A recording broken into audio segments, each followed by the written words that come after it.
When you think of classic cars, your mind may drift to the 1960s era Mustang or Dodge Charger. But as of the airing of this video, gas prices are at an average of $4.48 for regular unleaded.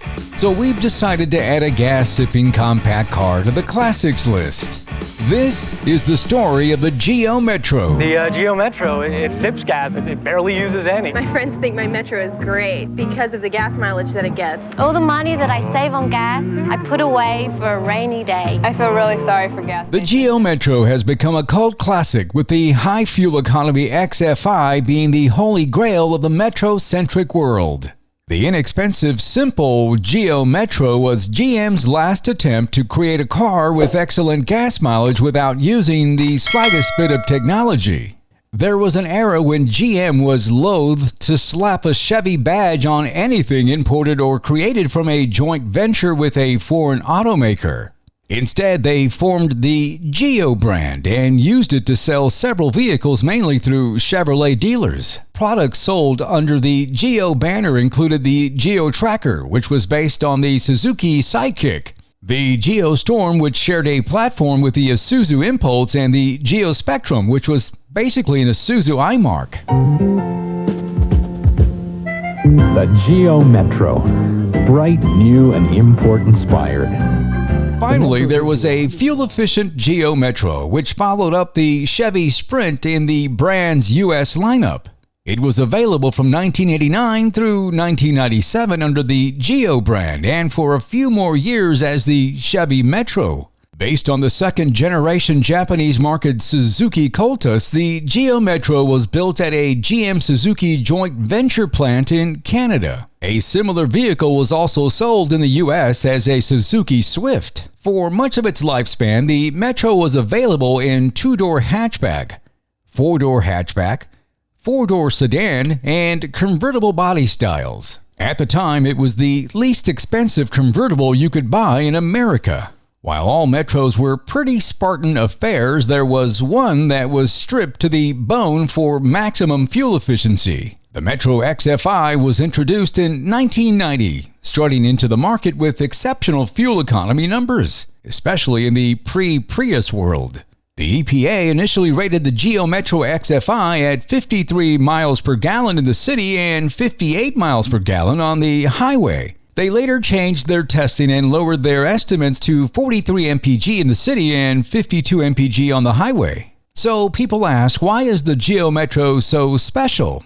Well, let's face it, beyond its amazing fuel economy, there's nothing special about the Geo Metro. Even new, it was so basic that the hubcaps were an extra cost option. It was designed as a subcompact, no-frills econobox. In its early years, power came from a tiny 1.0-liter three-cylinder engine that produced a grand total of 55 horsepower, or slightly more than one cylinder in today's four-cylinder 2022 Toyota Camry. In the later years of its life, the Geo Metro's engine gained a cylinder. The slightly less tiny 1.3-liter four-cylinder engine produced 70 horsepower. In an effort to keep costs down and mileage up, the Geo Metro came on small, skinny, very hard tires. Power windows, door locks, and anti-lock brakes? No, didn't happen. Everything was manual, from the lever-operated heater controls to the window cranks. Though the car got great gas mileage on the highway, you didn't want to spend a lot of time there, as the seats had little padding and the car had a huff and puff to keep up with other cars.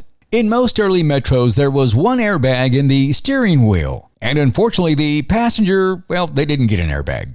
As one reviewer noted at the time, the car's air conditioning was like a safety device because it took so much power from the engine that the car could barely do the speed limit on the highway. You could pretty much double your side impact protection by wearing a thick sweatshirt. The new Geo Metro automatically comes with 2 airbags and a tiny little price tag. All you have to tell us is 2 doors or 4. The newest Geo Metro. Now big ideas come in 2 small sizes. In 1995, anti-lock brakes became an option. Chevy also stiffened the body, making the 1995 Metro the smallest car able to meet the upcoming 1997 side impact crash test standards. Given that its engine had to work so hard to keep the Metro at speed, it's a fair question to ask how it was able to get fantastic gas mileage without the benefit of advanced fuel injection, a turbocharger, or even a gas-electric hybrid system. It all came down to weight. The Geo Metro XFI weighed in at about 1,600 pounds. The Geo Metro's interior wasn't just a sea of cheap plastic, it was a sea of super thin cheap plastic. Wait, Scott, pause that. Okay, the concept of buying a car is overwhelming, so we wanted to check it out one thing at a time. Yeah, we got our hands on a Geo Metro. So how did the Geo Metro drive?